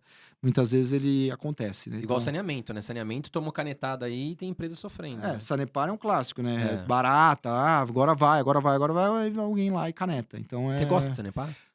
Putz, é baratíssima, né? Mas é baratinha e ordinária, né? Na hora que você acha que vai, alguém vai lá e caneta. Mas não tem a chance de privatizar, Felipe? Você não acha que o marco do saneamento vai mudar essa história para as empresas? E as empresas estão tão baratas. Vamos falar em Sanepar. As outras eu não... Copasa e Sabesp eu não quero colocar. Mas Sanepar realmente é uma empresa excelência, né? No balanço. Puta, receita, lucro, margens, tudo muito redondinha. Dívida equilibrada. Tá muito barata, realmente. Acho que, sei lá, o preço patrimonial tá 0,70. Algo assim. Você não acha que, se realmente der certo esse marco do saneamento, a empresa tem a ganhar com isso? O marco é nacional, né? E tem a ganhar, mas assim, isso é uma perspectiva regional. Sabesp ia ser privatizado. Se o Tarcísio entrar, vai ser privatizado. Aí ontem já, não, talvez não privatize e tal. O processo de privatização no Brasil é mais complexo do que... Tem muita gente mamando, né? E a população não quer. A verdade é, assim, se você tem aquele livro clássico, né, A Cabeça do Brasileiro, não são os políticos. A população não quer. A população brasileira ela não é privatizante. É nosso, eu não quero que venda. Né? Então não adianta culpar o político. Assim, o Zema. O Zema, você conversar com o Zema, você acha que ele não quer privatizar a CEMIG? Você acha que ele não quer privatizar ele quer tirar do colo isso. Agora, não consegue. O Zema é um cara liberal do IFL. Ele é ligado ao IFL, o Instituto de Formação de Líderes mais liberal que eu conheço. Do Salim, do Johan Peter, dos Pfeffer. Pô, os caras são defensores declarados do liberalismo total. Leem o Bastiat, leem o Hayek, leem o Friedman, treinamento. A natureza do Zema é essa. Por que ele não privatizou o CEMIG? Não deixa, né? Não depende dele, né? Então, assim, é difícil acreditar. Adoraria que o Sanepar fosse privatizado, mas eu sou cético.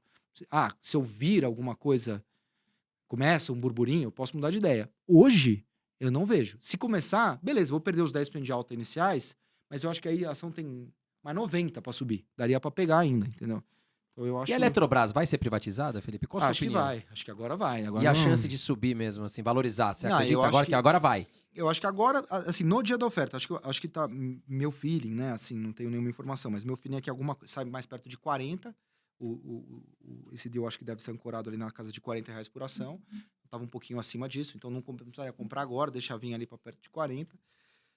E aí eu acho que isso deve ir para 50 com alguma facilidade, né? O mato ali é muito alto, isso sempre foi um reduto histórico do Sarney, do MDB, e limpando essa história e indo, de fato... para o setor privado, eu acho que deveria isso andar muito bem. Legal. Agora, falando de cenário, né? A gente tem duas vias. Bolsonaro e Lula. Na sua opinião, o que seria... Você pode falar o que seria melhor para o mercado, na sua visão? Ou, assim, o que você acha que aconteceria sendo, né, o Lula eleito ou o Bolsonaro? Isso é para não dar a sua opinião. Eu não acho que para o mercado haja, a essa altura, tanta diferença. Acho que o mercado, quando você vê o Armínio vindo no jornal e falando que ele votaria no Lula no segundo turno, eu acho que acabou um pouco do problema. Quando você vê o Stuberger no Estadão falando eu não voto nunca mais no Bolsonaro, acabou um pouco do problema. Eu acho que eu acho agora particularmente? Eu acho que o Bolsonaro tem menos risco de dar um super problema, mas também tem... Já me entendeu. Vai ser meio isso aí, esse lenga-lenga, tentando fazer uma coisa ou outra, e evita de um grande problema de você radicalizar uma política à esquerda. Então, acho que, nesse aspecto, o Bolsonaro tem essa virtude sobre o Lula. Por outro lado, o Lula, se for se empoderar-se da perspectiva de um Lula com cara de Mandela, um Lula 1, que é... Tá bom, você conversou com o Pércio Arida? Formaliza, então, que é o Pércio Arida. Alguém que vai tocar o seu negócio. Forma uma equipe ali igual você formou no Lula 1. Pode botar um político ali, não tem problema. O mercado tolerou o Palocci, ele vai tolerar um outro político também, que não seja, não precisa, né, um político tipo Haddad, uma esquerda que não você te dá para chamar para conversar, ele não vai te morder aqui embaixo da mesa, né, que não vai te dar chute na canela. Um cara que, né, é alfabetizado e tal. Então, põe alguém dessa natureza e você nomeia embaixo os secretários da excelência que ele fez no Lula 1. Marcos Lisboa, Daniel Golder, Murilo Portugal, Joaquim Levy. E com isso, Lula 1 foi absolutamente espetacular para o mercado. Ele tem esse mérito e a história não vai tirar isso dele. Então, ele pode ir por esse caminho. Então, o Lula pode ser muito melhor do que foi o Bolsonaro. Por outro lado, o Lula 2, e o Lula joga essa conta no colo da Dilma, e um absurdo histórico, quem começou com a nova matriz econômica, que foi formalizada pelo Arno Agostinho em 2010 para 2011, mas quem começa essa história é o Lula II em 2006, quando sai o Palocci, entra o Manteiga, entra a Dilma, entra o Arno Agostinho. A Dilma foi ministra-chefe da Casa Civil do Lula, que é o ministro mais próximo do Lula. Não adianta falar que ele não sabia muito bem como era a Dilma. Ele sabia. Dito isso, o que eu acho? Se for um Lula 1, eu acho que pode ser muito bom. Se for o Lula 2, é um risco tremendo. Vamos ter que acompanhar. Assim, acho que o A Lula... não ser que venha uma terceira via, tipo o Pablo Marçal, que tá se Olha, candidatando. já é- Não, não já é sei, por né? marketing. É. Não, talvez a Não Simone. sei, Acho vai que... que dá, vai Não, que acho dá que uma talvez aí mudada seria- no cenário, não sei, né? Não, pode ser. Então, o Brasil A vai gente não surpreender. deve sair, mas, A gente- mas você sabe, Felipe, que eu até confesso aqui, pode até virar corte aqui. Eu votei no Lula no segundo mandato, Aham, porque eu também tenho a sua visão. aham, Eu acho que o Lula, os 4 primeiros anos, ele fez um governo muito bom. aham. E aí depois ali desandou alguma coisa, corrupções em Uma coisa? Petrobras. Mas os 4 primeiros anos do Lula, Não, mas pro o mercado, segundo o desandou Brasil, bastante. a economia brasileira estava muito bem. A Tava. economia brasileira estava muito bem. Agora, Felipe, falando sobre um case que particularmente eu gosto, Uhum, mas eu não sei nem se é um pouco de uma paixonite que eu tenho assim pela empresa, que é a Magazine Luiza, aham. que eu acho assim, eu acho interessante o que eles estão fazendo hoje, que é a questão de fugir um pouco do varejo tradicional, de só compra geladeira, vende geladeira, compra computador. Eles estão aumentando o leque de receitas deles ali, investindo em empresas como a Kabum, de games, comprando empresas de delivery. Que você acha que essa mudança no perfil da Magazine Luiza pode... A gente pode falar que hoje a Magazine Luiza, com tantas mudanças que podem vir aí no futuro, está barata a R$ 3,70? Eu não acho ainda. Eu acho assim, essas mudanças são positivas. A companhia é fantástica. Acho que o Fred é um cara espetacular. Tive o privilégio de estar com ele algumas vezes. Fui lá no Magazine Labs. Puta, é incrível o que o cara fez. Mas todo esse cenário é muito adverso. Muito legal, acabou. Muito legal o vestuário que ele tem. Muito legal. Mas no final, o peso no resultado final ainda é pequeno. Sabe? A história assim, a Petrobras agora comprou... Não sei o que. Fala, puta, legal esse posto que ela comprou. Mas no resultado... É tão grande o negócio que dentro a agregação... em si, a decisão é boa. Mas ela não muda o ponteiro nesse momento. Eu acho que Magazine, num outro contexto, de juro mais baixo, inflação, puta, a empresa é fantástica. Mas, de novo, naquela comparação de preço contra valor intrínseco, eu não me sinto confortável ainda a comprar Porque é as ações. incerto, né? A gente falar de juros baixos, inflação baixa, ainda é um pouco incerto. Por E isso. preço sobre lucro ainda não tá barato. Acho que tá 25. É. Não, eu acho que tá até mais a Magazine Luiza. Mas por exemplo, quem comprou Magazine Luiza a 15, 20 reais quando tava na alta, caiu agora e segurou. Você acha que é o momento do cara falar, puta, não, vende e vou realocar esse capital para outra ação? Ou, puta, caiu tanto agora que, putz, segura que uma hora ou outra vai dar uma respirada? Putz, eu sou um grande defensor, assim, não existe diferença entre o comprar e o manter. Você acordou hoje, você teria Magazine Luiza? Essa é a sua decisão. Ah, mas eu já comprei a 10, tá 8. Tá, mas se vai para 5, você vende. Você não precisa recuperar o que você perdeu com Magazine Luiza com Magazine Luiza. Hoje, Magazine Luiza é a ação correta para se ter? Não importa se você comprou a 10 ou se você comprou a 1. Ela tá 3. Ela vai para 4 ou ela vai para 2? Se ela vai para 2, você vende. Se ela vai para 4, você compra. Uhum. Não tem... a decisão de todo dia, o preço que você pagou não importa, a não ser para fins tributários. Ah, não, tenho um prejuízo acumulado aqui, eu vou poder aproveitar. Puta, isso aqui pode fazer sentido num planejamento tributário da pessoa, mas é algo marginal.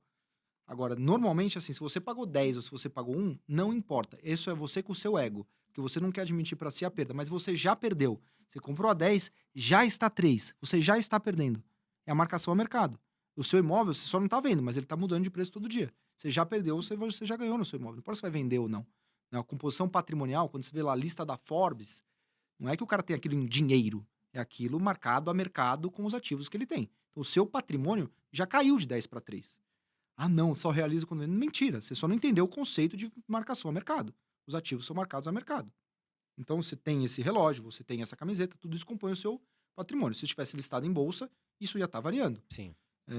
Então, é isso, assim... não gostando de Magazine Luiza, no momento, não é da empresa, que eu acho fantástica e acho o Fred um dos caras mais espetaculares do Brasil e a gente deve valorizar empreendedores e pensadores como ele. não achando que a ação é para comprar no momento, isso vale para quem não tem e eu acho que vale para quem tem. Tem outras ações que você pode recuperar com um perfil de risco melhor do que Magalu nesse momento. Legal. E a Via para longo prazo? Acho ruim. Todo mundo pergunta da Via. Até eu quero saber também a sua Não, opinião. eu também acho ruim. É um pouco da mesma coisa de Magazine Luiza e eu acho que a situação ali é um pouco mais problemática porque perdeu a confiança do mercado. A dívida tá desequilibrada também, né? Tem dois enormes, além desse problema macro todo que a gente já falou, que pega a Magazine e pega a Via, tem dois outros problemas. O primeiro é a perda de confiança no mercado. Quando eles fizeram uma limpeza trabalhista grande no balanço, eles citaram, né, Maquiavel. Vieram ao mercado e falaram assim, o mal se faz de uma vez. Então a gente vai reconhecer toda a pica trabalhista agora e vai resolver essa história. E aí aquele mal que era para ser feito só uma vez, já apareceu mais 3 vezes. Então todo trimestre tem um novo problema trabalhista ali sujando o balanço da Via e dando um prejuízo enorme. E o outro problema é esse da dívida. Eu acho que a Via não vai escapar de fazer um aumento de capital. E fazer um aumento de capital nesses níveis, vai ter que vender muita ação e diluir todo mundo. E aí é um outro problema. Então também tô fora de Via. A gente inclusive shorteou Via, ganhou dinheiro. Me lamento de não ter segurado, que teria ganhado mais dinheiro ainda. Isso aí, cara. Bom, chegamos agora no quadro Ping Pong, Felipe, que a gente vai te fazer uma pergunta. A gente copiou esse quadro, você lembra? Você é da minha época, então você assistiu Marília Gabriela, né? Porra. De frente com Gabi. Super. É mais ou menos, a gente copiou disso, tá? É. Que a gente faz uma pergunta e você responde Eu sou fã da Marília em Gabriela. uma palavra ou poucas, tá? Então quem apresenta é a nossa Maria Marília Caroline aqui. Faltou só um pouco pra eu chegar nela, né? E esse quadro, Felipe, é patrocinado aqui pela corretora que a gente investe no Brasil, a Tori Investimentos, né, Carol? Aqui Faça as nosso tourinho, apresentações do nosso pequenino mascote. Esse aqui Taxa é o nosso zero, NFT. né, Carol? Esse aqui é nosso NFT, viu, gente? Taxa zero pra você investir em produtos de renda fixa, ações, mas é taxa zero mesmo, tá, gente? Taxa zero em fundos imobiliários, detalhe. Não precisa começar a investir com muito, tá, meu amor? Você pode começar a investir com R$15. Hoje a gente quer que você comece a investir. E tem mais, tem um bônus. A gente sempre traz presente pra vocês. André Dias, você pode comentar o que eles podem ganhar? Investiu acima de R$10 na Tori Investimentos, você vai ganhar 2 planilhas no e-mail que você cadastrou na abertura da conta. Uma planilha de organização financeira para você organizar os seus custos, receitas e despesas todos os dias. E também uma planilha de rebalanceamento de carteira, que é o que nós estamos pregando aqui. Você tem que ter uma estratégia e balancear certinho a sua carteira, tá bom? A planilha é toda automatizada, muito fácil. Vai lá, abre tua conta aqui pelo QR Code ou link na descrição. E invista acima de R$10 que você vai ganhar nossas planilhas. E agora vamos para o momento touro, Carol. Momento todo, não dá pra fugir, viu? A gente, quando o convidado foge, a gente tranca ele aqui na sala e não libera mais. Vamos lá. Ações. Deixa eu ver se não tem nada aqui. Bradesco ou Itaú? Itaú. Taesa ou Transmissão Paulista? Pode ser a Lupar? Olha lá, já que vocês estão vendo como é que Não, é é que eu não compro o nenhuma das Felipe duas. Miranda já tá querendo Não, é outra do fugir setor, ping-pong. mais barata, mais bem tocada. Tá acho bom, que abriu uma possibilidade, tá certo. A Lupar, mesmo setor, vai. Nós vamos te perdoar hoje. BTG ou XP? Porra, aí coração, né? Coração, razão, exposição pessoal, BTG. Petrobras ou Vale? Vale. Mas eu gosto de AES. Petrobras também, só pra ficar... AES Brasil ou Engie? Não compro nenhuma das duas. Alupar, né? É Neva. Facebook ou Google? Google, Magalu ou Via? Magalu, Amazon ou Alibaba? Amazon. BDR ou investir diretamente no exterior? Ah, assim, na ponta do lápis, investir no exterior, mas o BDR, do ponto de vista de cumprir 90% do problema, muito fácil, então acho bem tranquilo também para quem quiser fazer no BDR, não tem problema nenhum.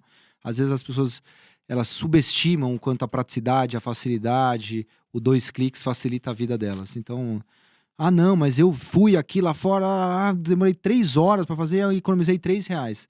Cara, sua hora tá barata, né? Porque, então, o tempo da pessoa tem valor também.